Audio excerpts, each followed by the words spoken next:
You know, a lot of people like to accuse Nintendo of remaking the same games over and over again and just using Mario all the time. While I admit part of that's true, that's not necessarily a bad thing. Sometimes really creative games can come out from remaking basic concepts. Take Donkey Kong for the Game Boy, for example. This game is fantastic. Came out in '94, hence some people call it Donkey Kong 94. But it's got to be probably my favorite Game Boy game, and if it's not, it's in the top 2. It's really high up. The game just takes the original concept of Donkey Kong, flips it on its head, and makes this really fun, enjoyable game. So let me just show you the core difference right now. So let me just show you what a round of just standard Donkey Kong would be like. All you can do is move and jump. You can use the hammers to attack, but you have to hold it in your hand until it wears out. So you have to run around avoiding all these barrels. Standard Donkey Kong schlock. If you play the arcade game, you know exactly what I'm doing right now. Just wait for the barrels to go away, then run up, do a little more dodging, and bam, I've saved my girlfriend. Takes, what, 17 seconds at fastest. I probably could have rushed that a little bit more. But that's a fair speed. Not too bad, right? Now let's redo the same stage, but with the new mechanics of the game. As you can see, a little bit different. Just a tiny bit. A little bit faster. 3 seconds to the 17. Now this game is really special because it adds in a lot of the mechanics that we see in later Mario games, even the 3D ones. This is the game to introduce the backflip, the triple jump, Donkey Kong's tie, just a lot of little things like that are brand new in this game that everyone else just takes for granted or assumes was in Mario 64. Even like the tie for Donkey Kong. This predates Donkey Kong Country by 2 months maybe, so it's close. But still, it's crazy that this game, this remake of just a popular game, had so much influence on the rest of the Mario franchise. It's just mind-boggling.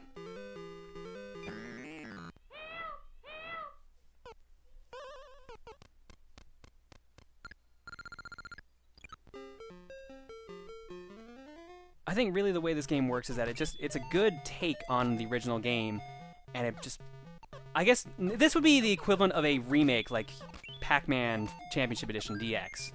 This is the Pac-Man Championship Edition of Donkey Kong. Because in the case of those, this is where the original game would end, just right here. However, this is where this game actually begins. Now it becomes a completely different game altogether. All the jumping mechanics stay the same, but now I have a new goal. Chase down that damn monkey. Okay, no, that's the same goal technically, but that's besides the point. Now the game becomes a puzzle game of sorts, a platformer puzzle. And I don't know why, but like the 9-year-old me when this game came out, was so excited to play this game. It was just so mind-boggling. Each stage now takes place in a completely different location. Like right now we're in the big city, or Big Dash City, you know, like Big Apple, I guess. Although it doesn't really look like New York, does it? Nah. Either way, now we don't have to chase Donkey Kong in the stage. What we have to do is find the key and open the door. That's the new mechanics of the game. And there's a bunch of different ways to do it. That's not one of the ways.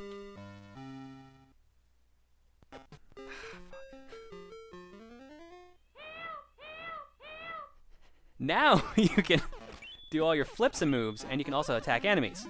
So taking these out, you can throw the hammer, which is a big one. You can catch it in midair and go destroy this thing. I hate that thing. That thing accidentally kills me sometimes. And you can collect all 3 of Pauline's items, her hat, her parasol, and her purse. If you collect all 3 and beat the stage, you actually get to play a nice little minigame for some extra lives.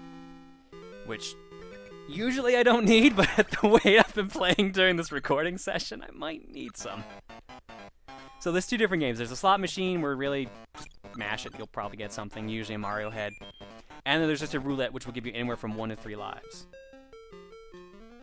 What I find more fun to do usually is to just flip through the stage and just ignore the 1-ups, but for the sake of completion, I'm just going to go and try to get these for at least this video. Maybe World 2 onward, depending on what you guys think. I'm going to skip all the minigames or just cut them out or something, I don't know. Because sometimes it's more fun to just rush through the stage as fast as possible, but unfortunately that's kind of where hubris comes in and you just screw up altogether. Sometimes you'll just end up getting yourself killed because you think you're going to get too cocky and you try to do like this crazy flip move, and then you jump into a fireball which you weren't expecting, which unfortunately has happened like 5 times in my recording attempts so far today. They're not supposed to be there normally, I swear.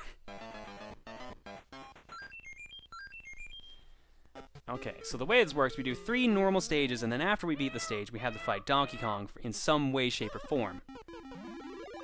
Am I gonna okay, no. Okay, let's get rid of you. What?!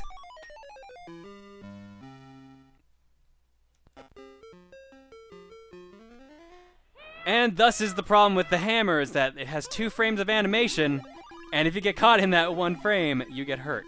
So let's just forget the hammer. Let's just use you as a stepping stone, really, at this point. So we can just jump up here, completely ignore you, flip up to grab these. So I don't know if they haven't really used the tightrope maneuver in any other games that I can think of. Like, I can't think of any more Mario games that have used tightrope in a while.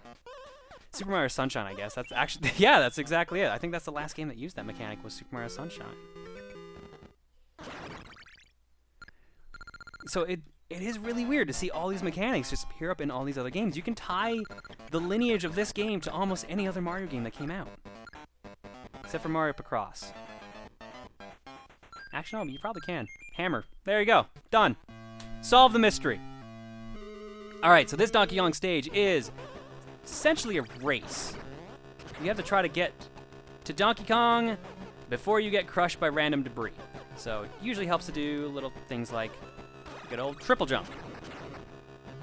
Plus there's also the mechanic of, no, I'm not even going to need to use it, never mind. There's a mechanic of using the handstand, which is the triple jump. You can actually use it to block the debris with your feet, because, I mean, Mario jumps all the time, so I guess he's got really strong calves. Enough to deflect a dumbbell. I like to know where the dumbbells are falling from anyways. Like, what building has dumbbells on top of it?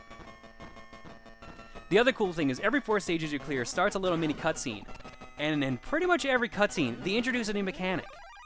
Now right now they're introducing magic platforms. You pick up that item, and you either create a bridge or a ladder.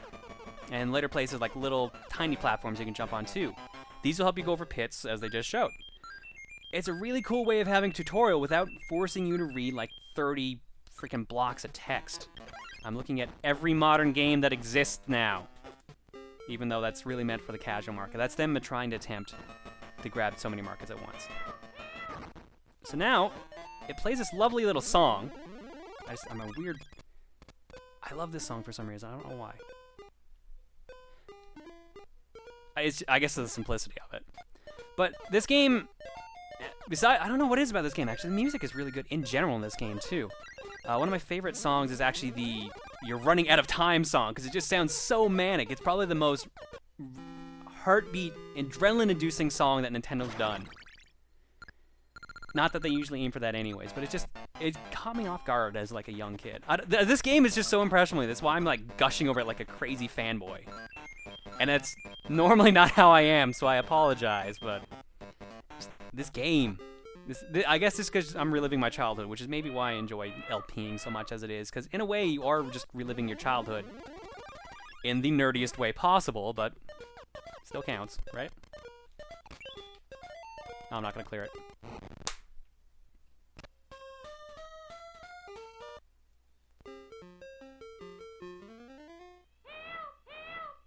Telling you, man, it's the hubris. It's all the hubris. Every time I do a nice move, I do a bad one to follow it up.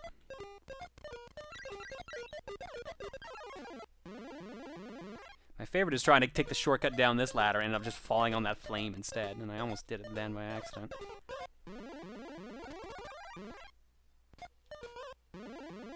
Oh no!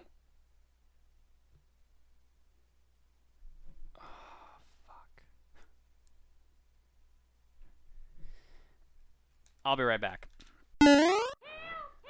Alright, continuing on from our lovely misadventure in technology that is older than most people probably watching this video. The joys of that. I'm playing this on a Super Nintendo with the actual cartridge and a Super Game Boy, which apparently is a bad idea because it's 19 years old. 18. That was close. It was close enough. 1 or 2 years off, not a big deal. Either way, apparently, very old technology is very finicky when you don't play with it for 18 years. So, go figure. So let's hope that we can actually get through the rest of this and not have a replay of that. We'll probably just end it when we get to the boss end this time. So at least my life count was pretty similar. Although I'm never going to get that 5 up again. I'm actually shocked I got it that one time. So I don't think I've ever did it in all the times I was playing that game when I was growing up.